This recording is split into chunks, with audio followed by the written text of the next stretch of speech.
everybody?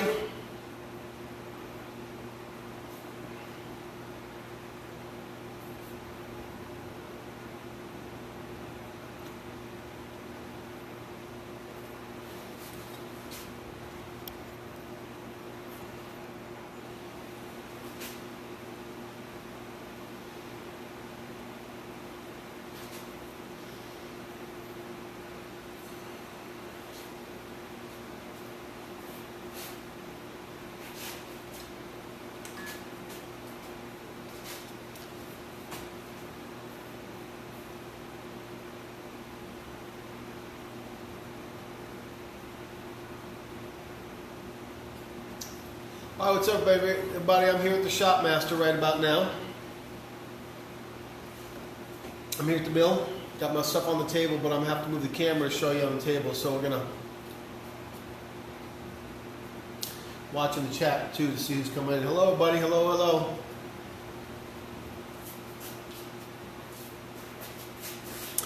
Hello, buddy. Who's here? Hello, hello.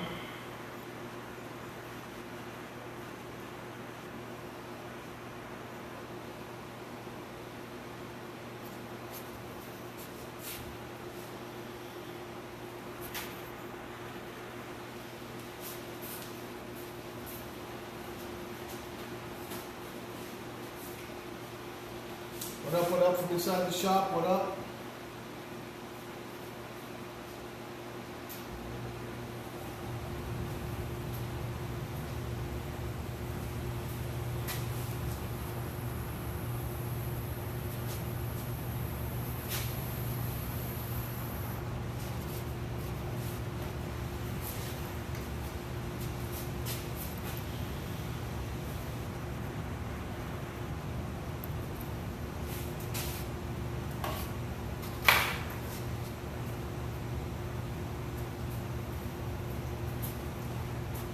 Hello, Moriarty. How you doing? I see you over there on the chat. How you doing? How you doing? Got my stuff set up here. Probably be back in a second. We got two watching.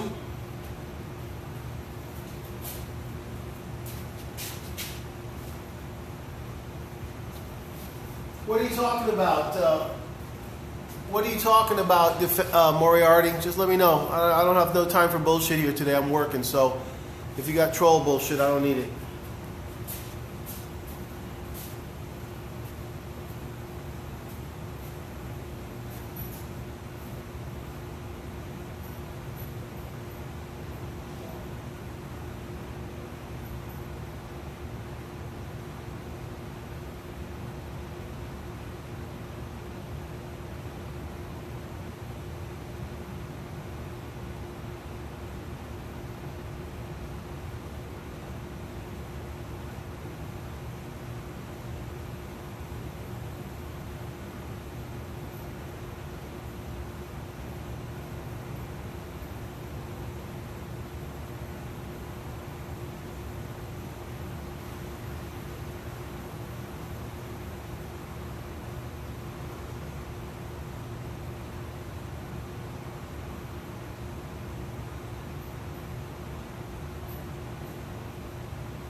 Oh, Jim the trucker, good morning. No, Moriarty, I don't know what you're talking about. If you're here just trying to stir up shit just because I was watching the dude stream and you know people are watching back and forth and trying to stir up shit, I don't know. So I don't know what you're talking about and I don't really care. I'll probably block you in about a second, all right? Because we're working in the shop now.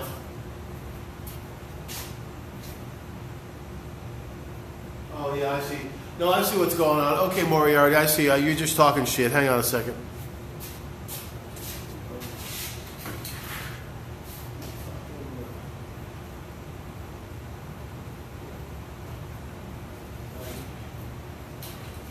Stupid little mind game playing fucking pieces of shit. Always think you can manipulate people. Why do they do that?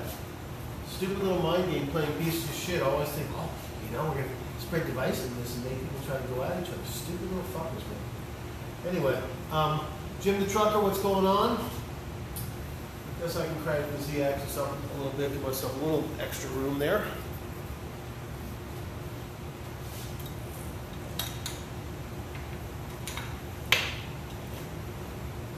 That's about as far as it goes. Jim the Trucker, how you doing? I can see the screen over there. I'm going to go over there and look real quick. We got 3 watching. I'm going to wait for a few more people to show up.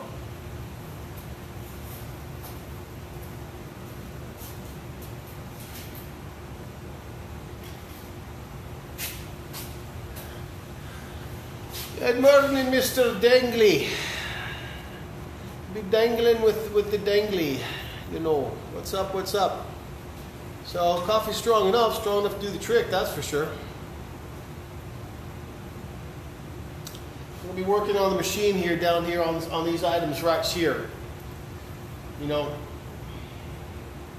we'll be using this bad boy right here too.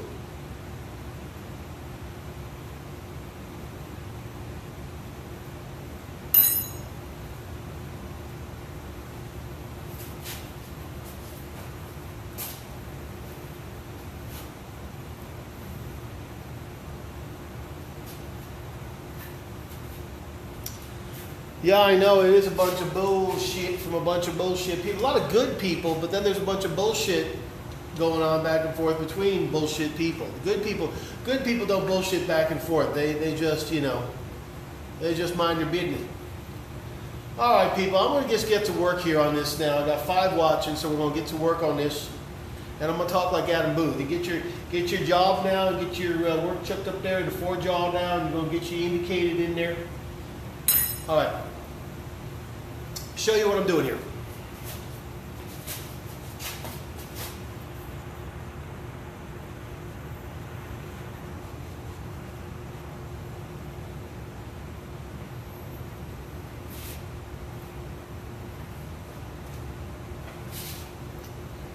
This guy here is the rotary table.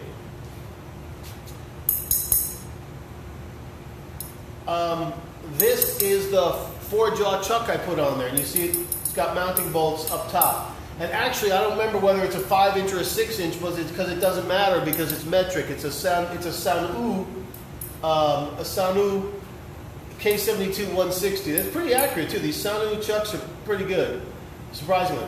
So this is a 160 millimeter chuck, however many inches that's going to be. This here's a stepper motor.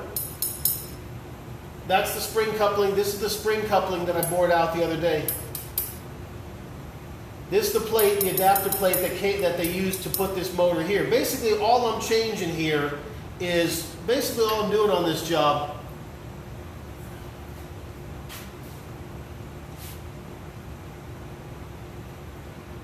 where the hell did it go? Basically all I'm doing on this job is I'm changing out this here hard coupling. Okay, I'm changing out this here hard coupling right there for this helical beam coupling, that spring type deal there. Alright? And when it's all, as you can see, I kind of got it mocked up here on the table. When it's all going to go together, the way it went together before is the way it's going to go together now, except I just have some different length screws I need to get. There were these metal standoffs in here that are now a little bit too short, and then these bolts that went through here, like that. See, right there. All right? All right? So that's the piece I'm making there, and I'm just going to need to get some longer bolts, because basically all I'm really doing, as you can see here, all I'm really doing, as you can see here, is I'm basically keeping the original configuration, but basically I'm moving this stepper motor back by about a ½ inch, and that's pretty much it. So just longer standoffs and longer bolts, and this different coupling. It pushes the stepper motor back about a ½ inch. Not too difficult of a modification, not too difficult of a customization, but one that should make a good difference. All right, so now I'm going to take this guy off the table real quick because I'm going to need to do this stuff. But actually, I'm not going to take it off the table just yet. I'm going to move this apart real quick, take this coupling off, take this adapter block off, adjust this a little bit so it'll stand up without falling over. This is pretty much the rotary table unit here. Now this shaft here rotates to engage and disengage the worm gear. You see, it's now disengaged, so the table spins freely. When you bring it up here, boom, you can feel it engage in just like a clutch, just like a transmission, and in a car transmission, you'll feel it engage. There's a lock nut to hold it now, to hold this shaft in place. And then at that point, this shaft here, right there, rotating this way and that, will rotate the table. You see? And that's going to turn through the stepper motor, okay, this central shaft here. This little lock nut right here, there's a little set screw right there you can barely see. This is your backlash adjustment, all right? You got to get it out, you got to disengage it to get it out of, to let it spin freely again.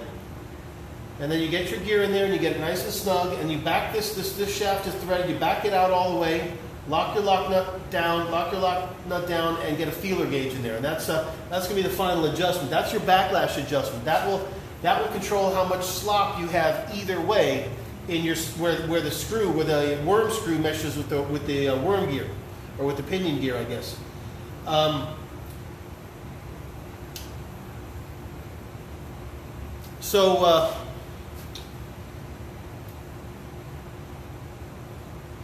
That's a critical adjustment right there. And that lock nut, you can't tighten it too tight because it deforms this. This little collar here is actually a bearing surface between this shaft and this collar here. This is threaded onto the shaft and locked on, and this little space right there,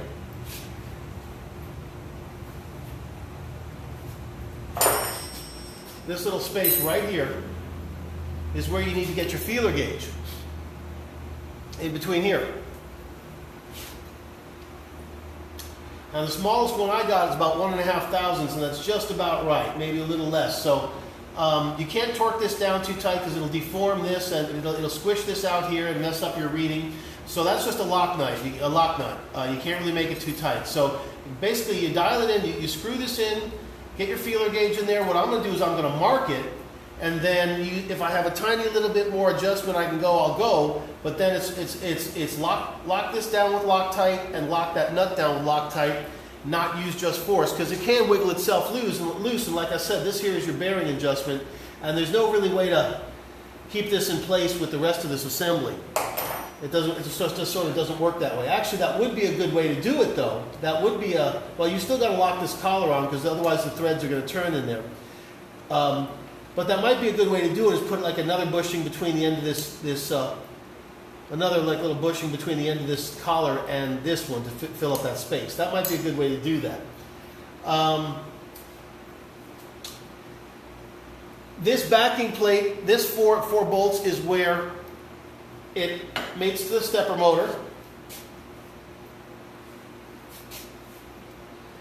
This collar is where it connects to this shaft here. And there's 3 set screws, and actually using flat type set screws, but I think I want to get 3 of the pointed type set screws and make sure they're long enough to fill up this hole, because that is what's going to hold this to here. And this is made so that you can engage and disengage when you want. And I'm actually going to have to redo that later because this square is too big to engage and disengage like that, but that's a later repair. Right now we're just going to do a simple one and make it the way it was. And this goes on to that. So now, because this collar grasps onto this shaft here with these set screws, you've got a little bit of play this way or that, so to where the 3 inches, it's very close to 3 inches, but you've got a little bit of play where you can adjust it one way or another. You can pull the plate this way and lock it down, or you can push it back if it's a little too long. You push the motor out a little bit, and you got some adjustment there. So I got one of these brass standoffs cut. All right. We're going to now go over to the bandsaw and cut the rest of them.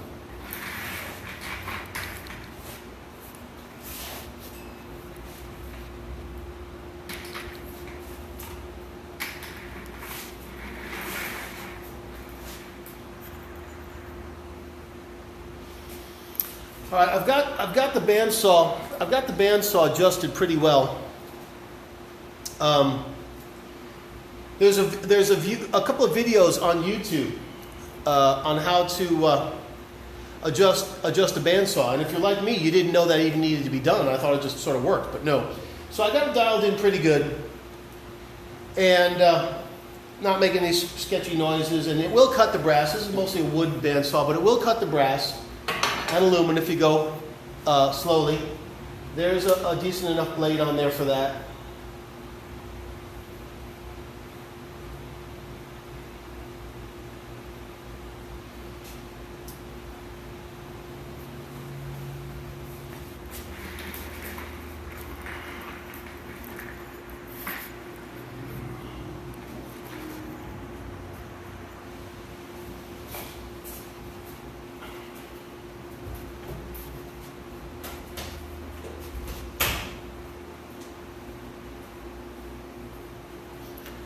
And I've got the fence here set to 3 inches.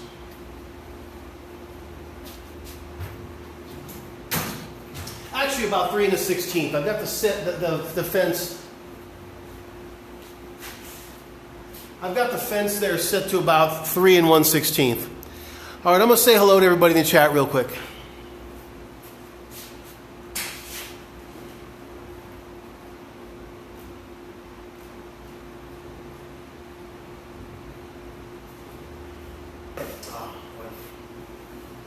All right, Dirty Sanchez, Miss Coco, hello, everybody.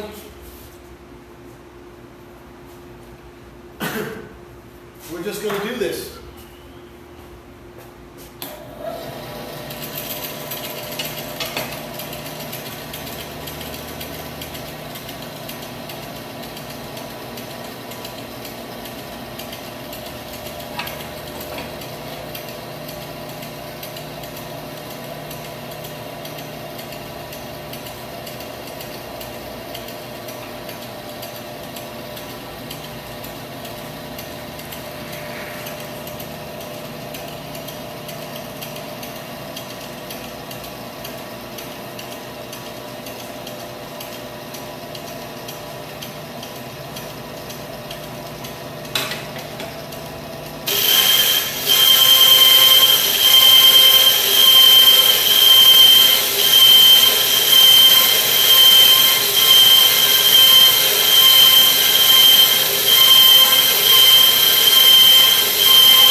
Okay?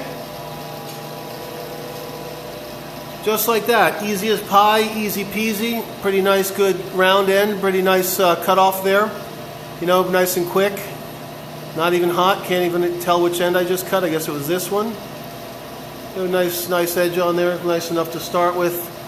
Just like I said, roll it there. Works pretty well.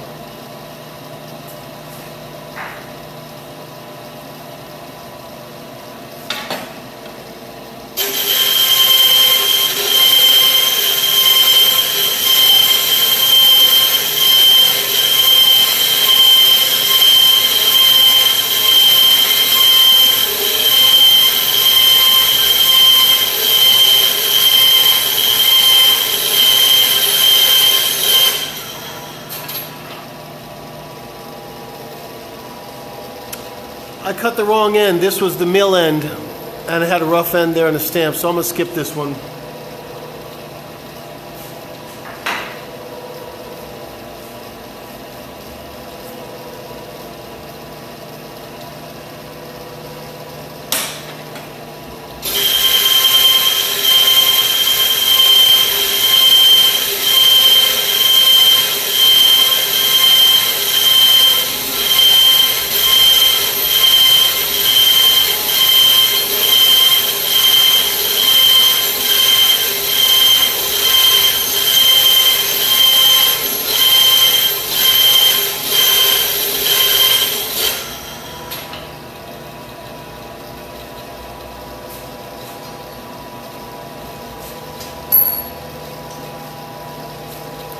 right, last one.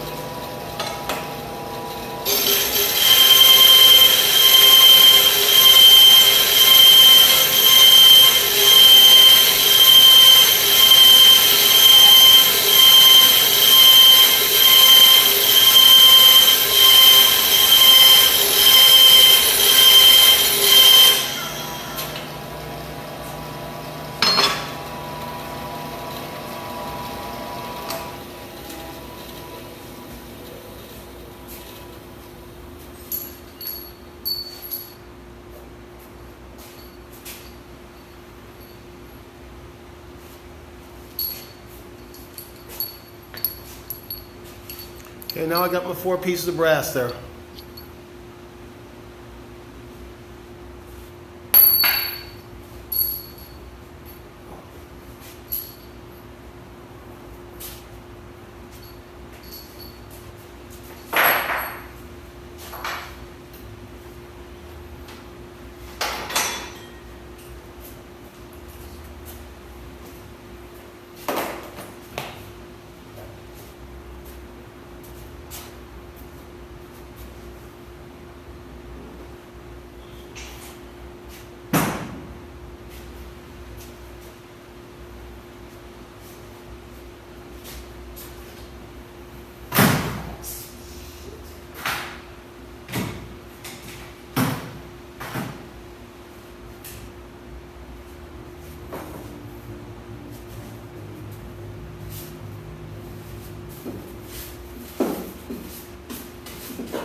Alright, sorry, gotta clean up a little bit.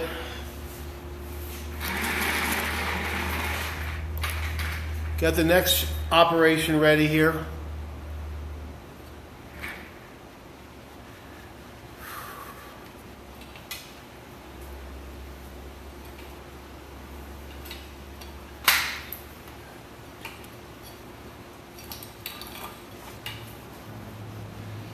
Got the next operation going here.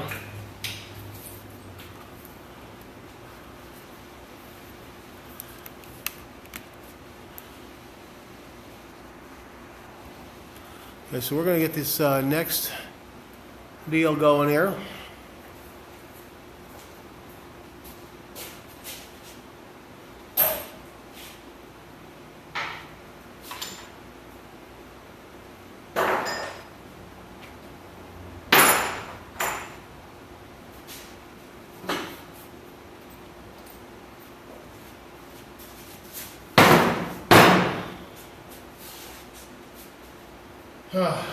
All right. Now, what I'm going to do here, with each of these pieces, is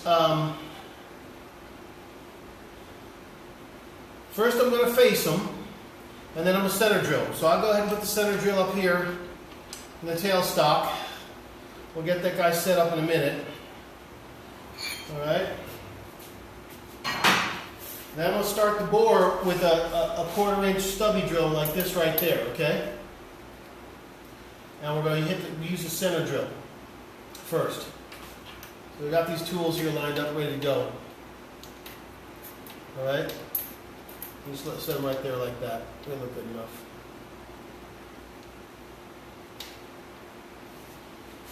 All right.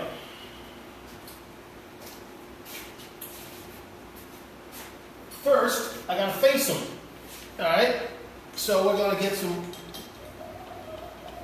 We'll get these guys going up here in the lathe. Chuck it up in the lathe. Like John from Newcastle upon Tyne would say, we chuck this up in the lathe. Okay. I'm gonna set the tool post at about a 45-degree angle like that.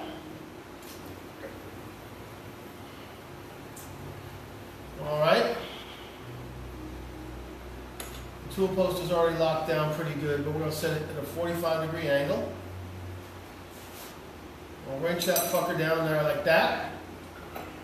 Make sure it's tight there. Our tool post is already centered. I did take the time to center that. And we're just going to take we're going to take each of these pieces of brass in turn, and we're going to face them. That's all. We're just going to face them and then center drill. So I'll give them up the face on there right there like that there, and you're chucking up your jaw there like that, right? All right. And this mill faces pretty well. If you're this lathe faces pretty well. When you got it dialed in, when this bit is dialed in, and you dial it up closely, you can get right to the center and peel off that little nib without leaving a little nib. That's which is good, because then the center drill is going to go in.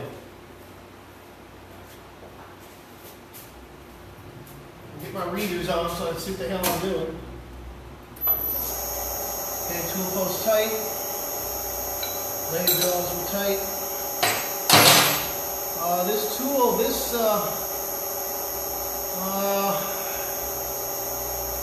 insert needs some help. Yeah, this insert's done, at least on that point. I got one clean point I can use on it, but I'll try it for this.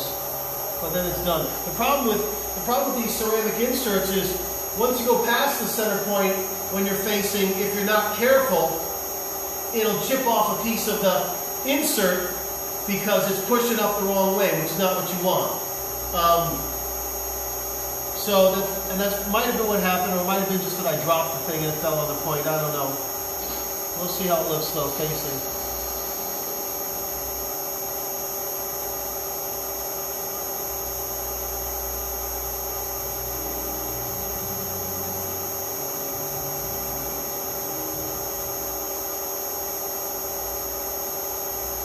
Alright, I'll try one more time.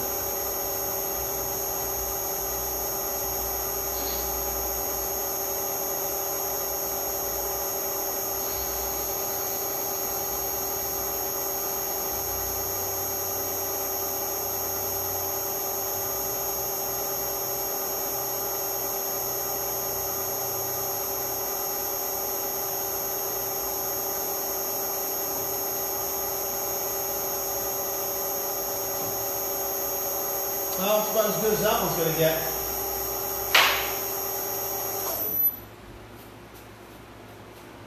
Just want to give a good, nice flat surface. Get that center drill.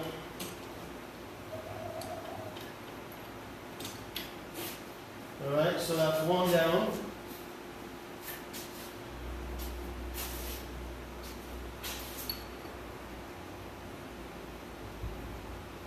Although the saw cut surface might work because it's nice and flat, but like I said, I do want a flat surface. The saw cut surface, actually, you probably could center drill right to that because it's flat enough and it's rough enough, you know. So I think the center drill would find home.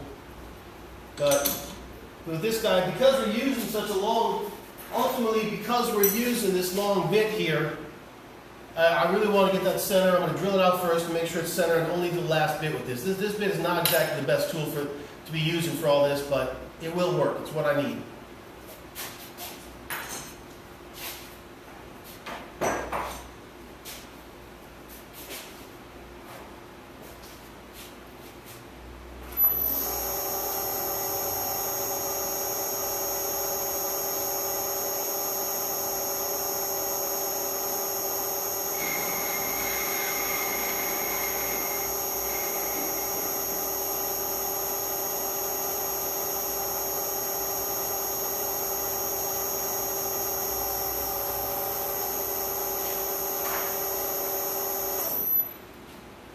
Two down.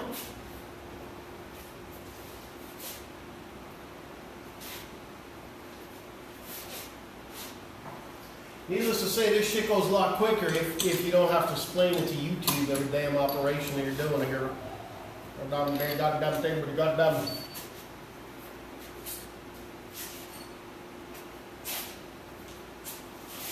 Dirty Sanchez, hello, hello.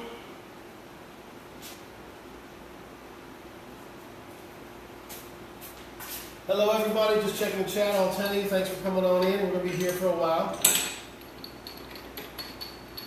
YouTube is demonetizing me, so I gotta find other ways to monetize. I'm done. I don't need your fucking fuckery.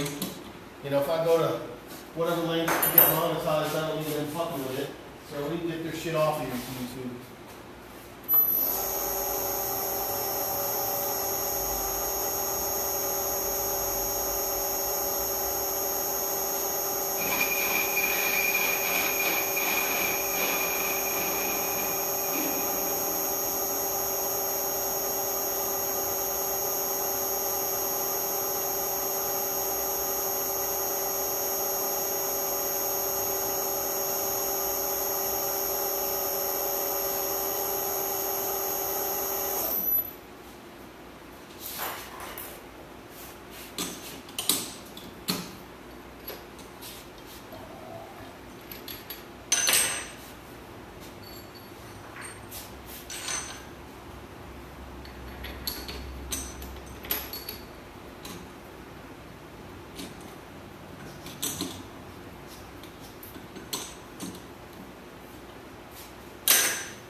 You know, looking at the way I saw cut it, because I rotated it on the saw while I was cutting it, probably don't have to do this facing.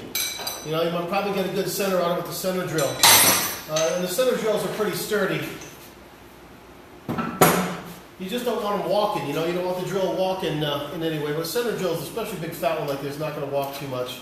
Okay, so now we're putting this here center drill up in our tailstock. All right.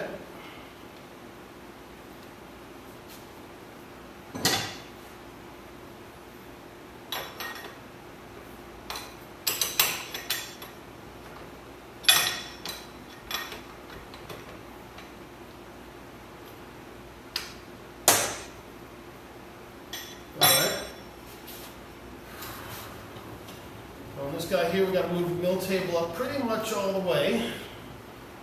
All right, that's all the way up. The Shopmaster, you can have your tailstock, you can have it adjusted when the gibs are tight, but you really do got to lock down the tailstock otherwise.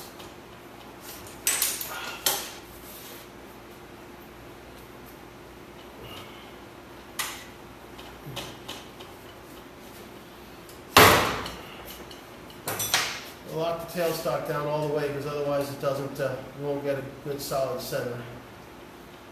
Okay, boom, boom, boom. Chuck key again. Chuck that up now. When I do the center drill, I'm going to put this guy in as close to the chuck as I can get it. I want a good center. I don't want any out of round or nothing. Fucking up my center.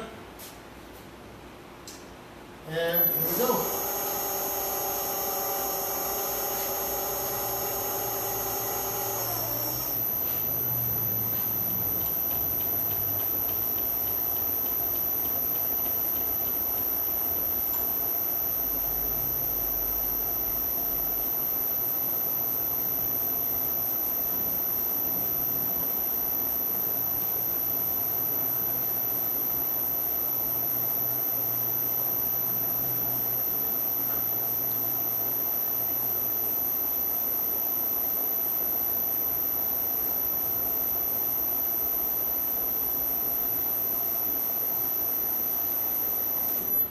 So that's all we need for that.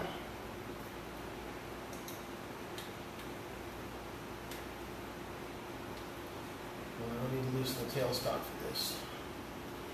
Okay, crank it back out.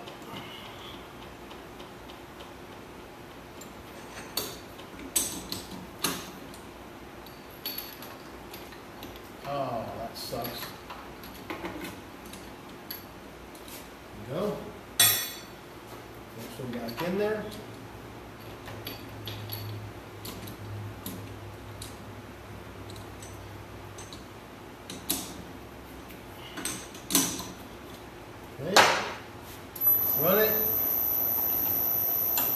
Drill it.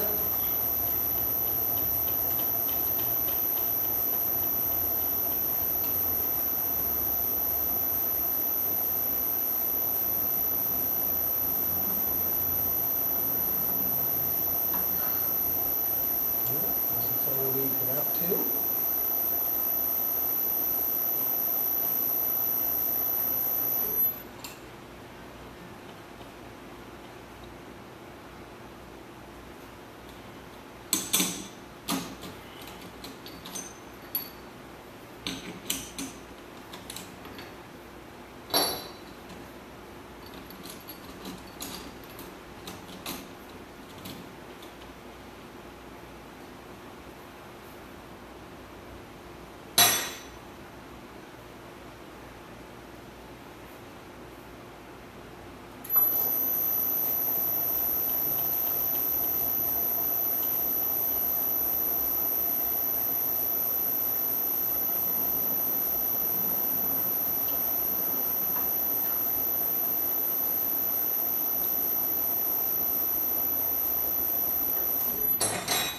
Okay, there's that.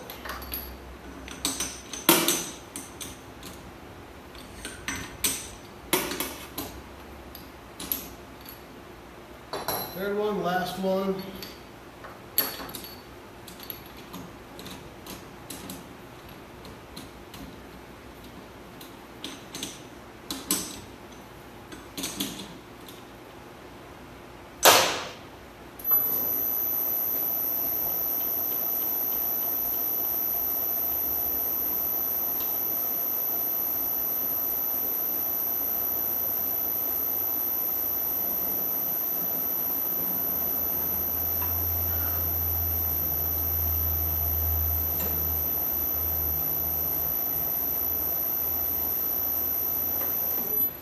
I guess that's all that's needed there.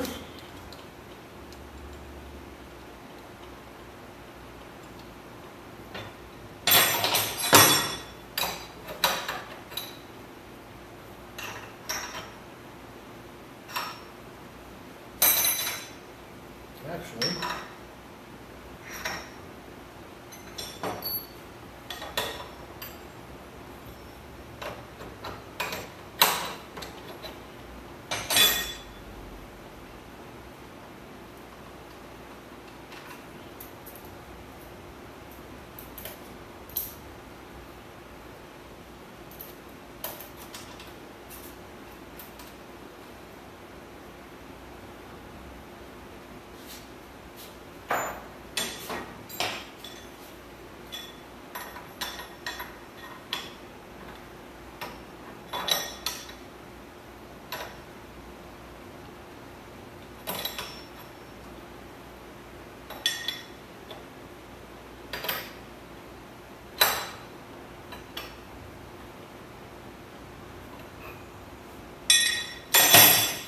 okay, now the boring part begins.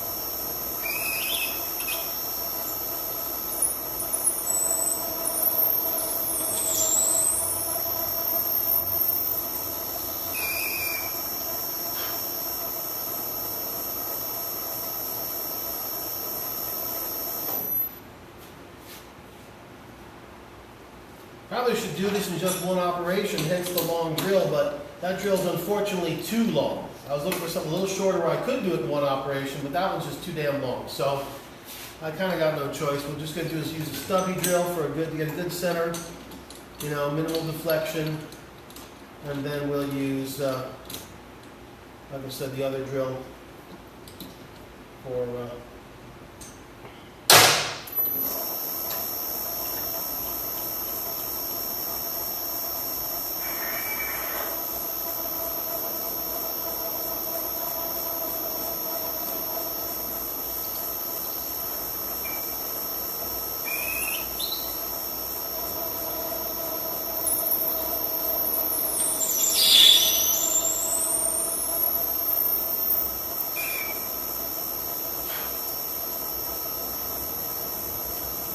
2.